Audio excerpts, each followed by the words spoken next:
Hello दोस्तों, नमस्कार, good morning, जय हिंद मित्रों। आप सभी का स्वागत है हमारे करंट अफेयर के सेशन में। आज है 21 अक्टूबर और 21 अक्टूबर के करंट अफेयर में आप सभी मित्रों का स्वागत है, हार्दिक अभिनंदन है। तो चलिए मित्रों, आज हम डिस्कस करेंगे स्टैटिक जीके प्लस जो करंट अफेयर्स पूछे जा चुके हैं, जो और भी इससे बनते हैं, और इसके साथ ही मैप भी आप लोग को डिस्कस कराएंगे। तो चलिए स्टार्ट करते हैं। पहला क्वेश्चन है, कौन सा राज्य मुख्यमंत्री ग्रामीण आवास न्याय योजना से जुड़ा है? तो बताइए ये कौन है? क्या हो जाएगा ये? छत्तीसगढ़। क्या है? छत्तीसगढ़। छत्तीसगढ़ जो है मुख्यमंत्री ग्रामीण आवास न्याय योजना से जुड़ा है। जान लेते हैं इसके बारे में। छत्तीसगढ़ सरकार ने मुख्यमंत्री ग्रामीण आवास न्याय योजना के प्रारंभिक चरण के हिस्से के रूप में ग्रामीण क्षेत्रों में 47,000 से अधिक गरीब व्यक्तियों को घर उपलब्ध कराने की योजना का खुलासा किया है। यह पहल 2021 में जो प्रधानमंत्री आवास योजना थी, प्रधानमंत्री आवास योजना जो थी, इसे लागू करने में विफल रही, और क्योंकि छत्तीसगढ़ सरकार अपने आवश्यक हिस्सा का योगदान नहीं दे पाती, इसलिए ये जो है मुख्यमंत्री ग्रामीण आवास न्याय योजना, ये छत्तीसगढ़ द्वारा शुरू की गई है। ओके, तो आप लोग इतना याद रखिएगा। नेक्स्ट क्वेश्चन है, किस राज्य ने धान की पुआल जलाने पर रोक लगाने के लिए कार्य योजना तैयार की है?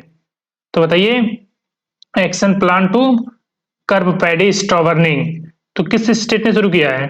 तो आप इसमें से देखकर बता सकते हैं। इसमें दो स्टेट हैं, तो कौन से हो सकते हैं? पंजाब या हरियाणा?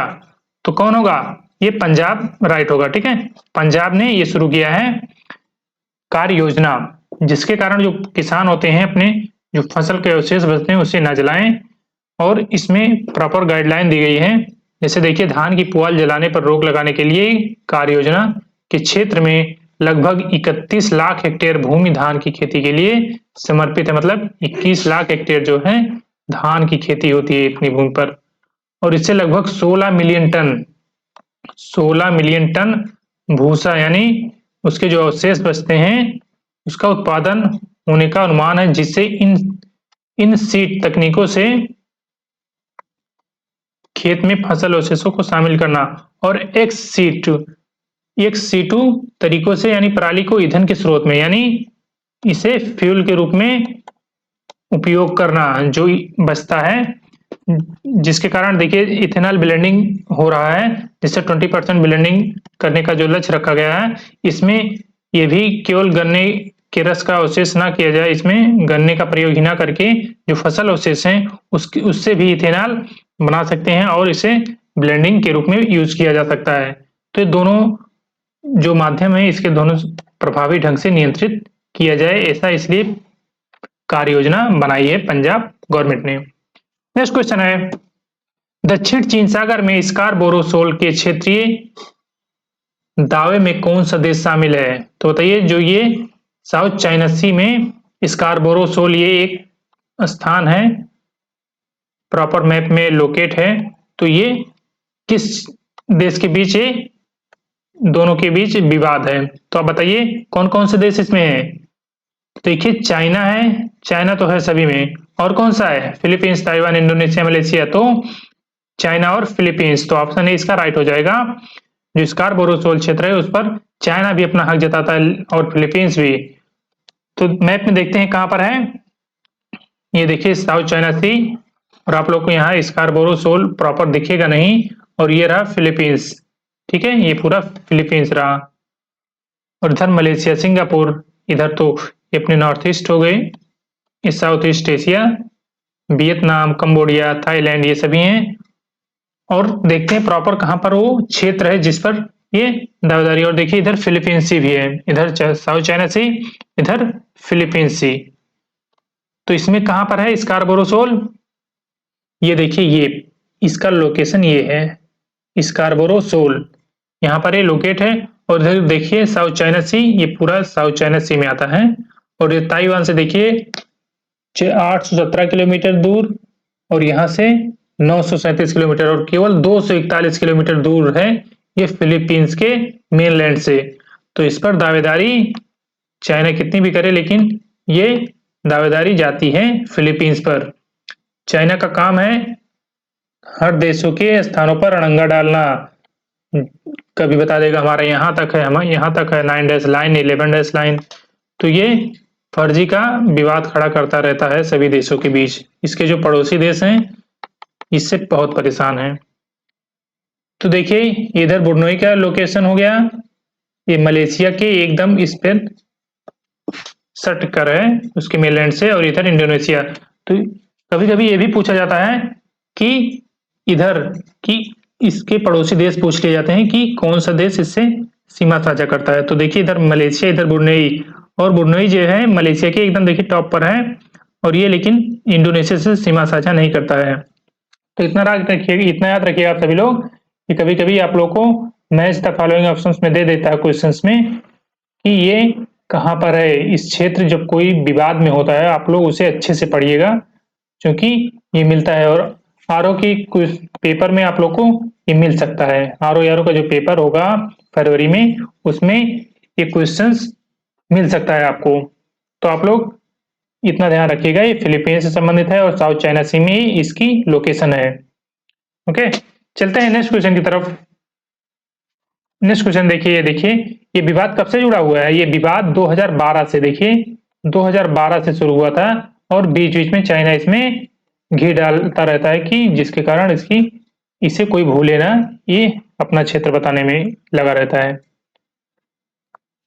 तो चलिए साथियों देखिए, ये देखिए इसकी सीमा, ये देखिए चाहे जलीय सीमा हो चाहे जैसी सीमा हो, ये Brunei China, Indonesia, Malaysia, Philippines, Taiwan और वियतनाम, इन देशों से लगती है जलीय सीमा। ओके, नेक्स्ट क्वेश्चन देखिए, सिलिकॉन कार्बाइड उपकरण, सिलिकॉन कार्बाइड डिवाइस जो है ये इसका उपयोग कहां पर होता है, किस वस्तु के लिए उपयोग किया जाता है। तो बताइए किस में किया जाता है, किस ऑब्जेक्ट के लिए। ये इलेक्ट्रिक व्हीकल के लिए प्रयोग किया जाता है सिलिकॉन कार्बाइड डिवाइस।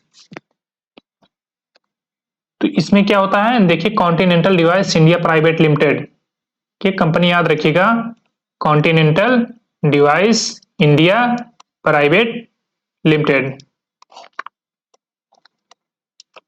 ये सिलिकॉन कार्बाइड डिवाइस बनाने वाली देश की पहली कंपनी बनकर ये सामने आई है, महत्वपूर्ण ये उपलब्धि इसकी हासिल हुई है। तो ये भी याद रखिएगा, इस कंपनी का क्या नाम है, continental device India private limited.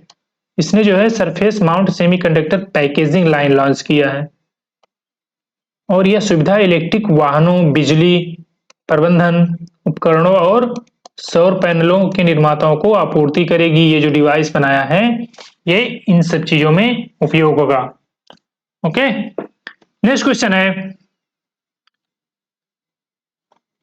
which global company has entered liquefied natural gas market by acquiring mid ocean energy. तो बताइए साथियों, विश्व वैश्विक कंपनी ने मिड ओशियन एनर्जी का अधिग्रहण किया। किसका, मिड ओशियन एनर्जी, इसका अधिग्रहण कर लिया, और ये जो है लिक्विफाइड नेचुरल गैस के बाजार में प्रवेश किया है। तो कौन सी कंपनी ने इसको एक्वायर किया है, तो ये किया है सऊदी अरब की कंपनी आरामको ने। आरामको ने इसे एक्वायर कर लिया है, और ये अपना इसका पहला कदम रखा है कि लिक्विफाइड नेचुरल गैस के मार्केट में। और क्या है देखिए, ये देखिए सऊदी अरब की कंपनी रिफाइनरी कंपनी आरामको ने तरलीकृत प्राकृतिक गैस में अपने पहले वैश्विक निवेश की घोषणा की है, जो तेल से परे विस्तार करने के लिए ऊर्जा दिग्गज की व्यापक बोली का हिस्सा है। अपने मिड ओशियन एनर्जी में 500 मिलियन अमेरिकी डॉलर की अल्पतम हिस्सेदारी का अधिग्रहण करेगी। कितने, 500 मिलियन डॉलर की। और इसका मैनेजमेंट कौन करेगा, अमेरिकी इन्वेस्टर्स फर्म EIEG द्वारा किया जाएगा। ठीक है,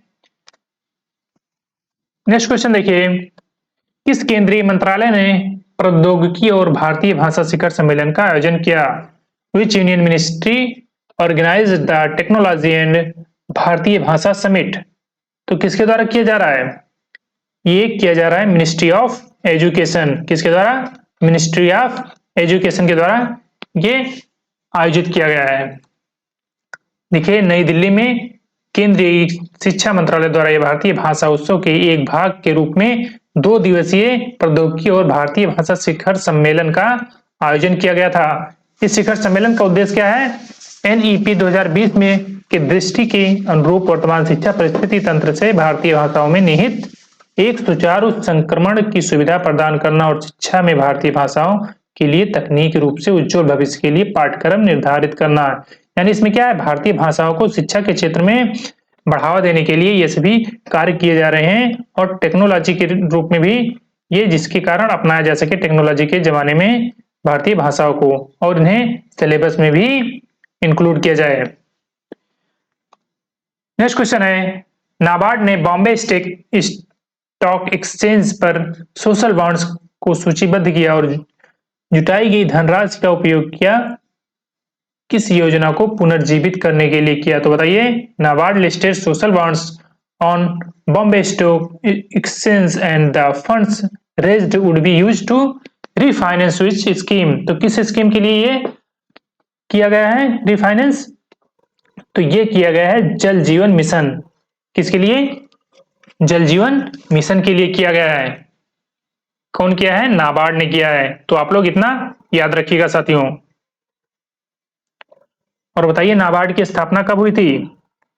नाबार्ड की स्थापना कब हुई थी? तो नाबार्ड की स्थापना हुई थी 12 जुलाई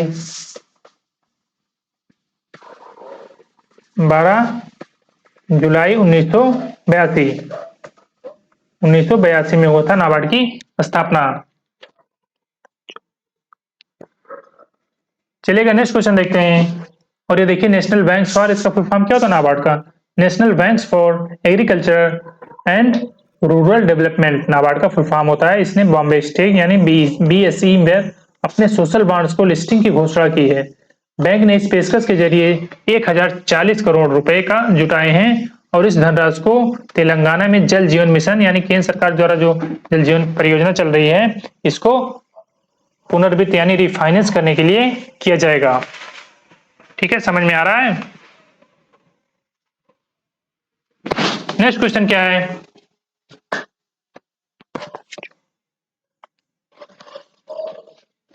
पैसिफिक एशिया ट्रैवल एसोसिएशन यानी PATA, Pacific Asia travel association travel mart 2023 का मेजबान देश कौन है? तो बताइए, PATA ट्रैवल मार्ट 2023 का मेजबान देश कौन है? तो कौन है? ये अपना प्यारा देश भारत है। कौन है? भारत है। नेक्स्ट क्वेश्चन है और इसके बारे में देख लेते हैं। Pacific Asia traveller association PATA travel mart, ये दिल्ली में जो आयोजित हुआ है 2023 का उद्घाटन किया गया है, पर्यटन मंत्रालय द्वारा किया गया है।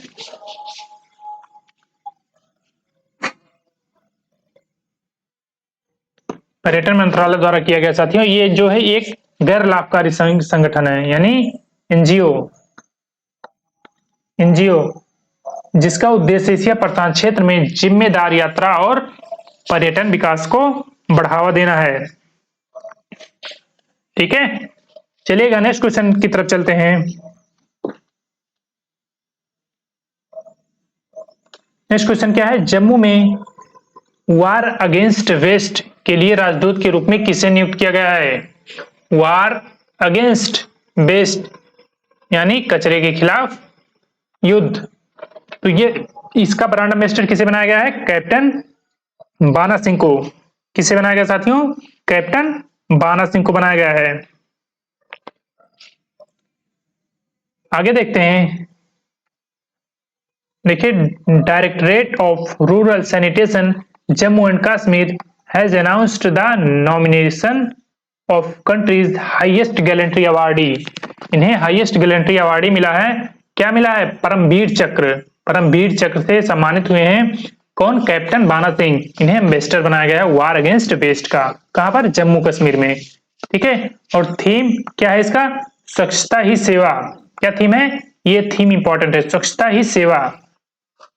2023 campaign is garbage free India यानी कचरा मुक्त बनाना भारत को, इसके फोकस करना है, और visual cleanliness and welfare of सफाई मित्राज। ठीक है, तो इतना आप लोग याद रखिएगा। नेक्स्ट क्वेश्चन है,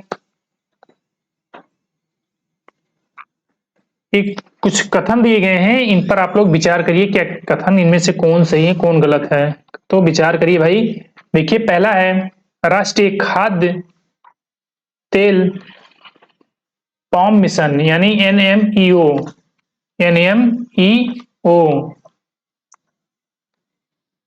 national mission for edible oil. तो ये ताड़ की खेती को बढ़ावा देने के लिए एक केंद्र प्रायोजित यानी सेंट्रल स्पॉन्सर्ड योजना है, तो इसको बताना है आप लोग को। और सेकंड है मच्छर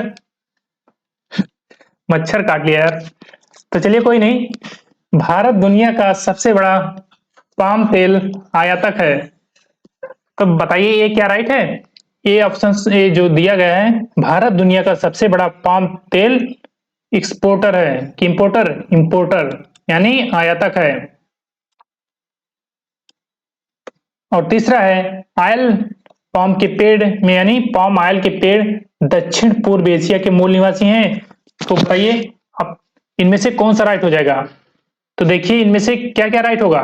ये जो है national mission for edible oil palm, ये जो है ये एक केंद्र प्रायोजित है यानी सेंट्रल स्पॉन्सर्ड है। और ये भारत दुनिया का सबसे बड़ा आयातक है, बिल्कुल सही है। ये दोनों ऑप्शंस जो हैं 1 और 2 सही हैं, और लेकिन तीसरा देखिए पाम ऑयल जो है इसके पेड़ दक्षिण पूर्व एशिया के मूल निवासी नहीं है। कहाँ के नेटिव हैं? ये हैं अफ्रीका के। कहाँ के? अफ्रीका के। अफ्रीका से ये आए थे दक्षिण पूर्व एशिया में, और धीरे धीरे और लगभग 100 वर्ष पहले आए थे। तो क्या हो जाएगा? ऑप्शन ए सही हो जाएगा। 1 और 2 केवल सही है। देखिए यहाँ पर आप लोग को डिटेल में दिया गया है national mission on edible oil palm एक नई केंद्र प्रायोजित योजना है। 2025-26 तक पाम तेल के लिए अतिरिक्त 6.5 लाख यानी साढ़े छह लाख हेक्टेयर भूमि का प्रस्ताव दिया गया कि इस पर खेती होगी। और ये जो पाम ऑयल है किसानों को वित्तीय फाइनेंस भी करेगी, सहायता करेगी इनकी खेती करने में, और इन्हें मूल्य व्यवहारिकता फार्मूले के तहत इन्हें अपना इसका दाम भी मिलेगा। और न्यूनतम समर्थन मूल्य प्रकार का एक तंत्र है, और इससे सरकार कच्चे पाम तेल यानी क्रूड पाम ऑयल की कीमत पर 14.3% पर तय करेगी इसका रेट। ठीक है, ये तो पहले कथन के लिए हो गया। सेकंड के लिए क्या है? भारत दुनिया का सबसे बड़ा पाम तेल आयातक है। देखिए दुनिया का वर्ल्ड लार्जेस्ट इंपोर्टर है ये पाम ऑयल का। कौन? इंडिया। तो इतना याद रखिएगा। और इसने 2020-21 में 8.4 मिलियन मीट्रिक टन पाम तेल का आयात किया था। 8.4 मिलियन मीट्रिक टन, जो ग्लोबल आयात का 18%, ग्लोबल इंपोर्ट का ये 18% केवल भारत ने मंगाया था ये तेल।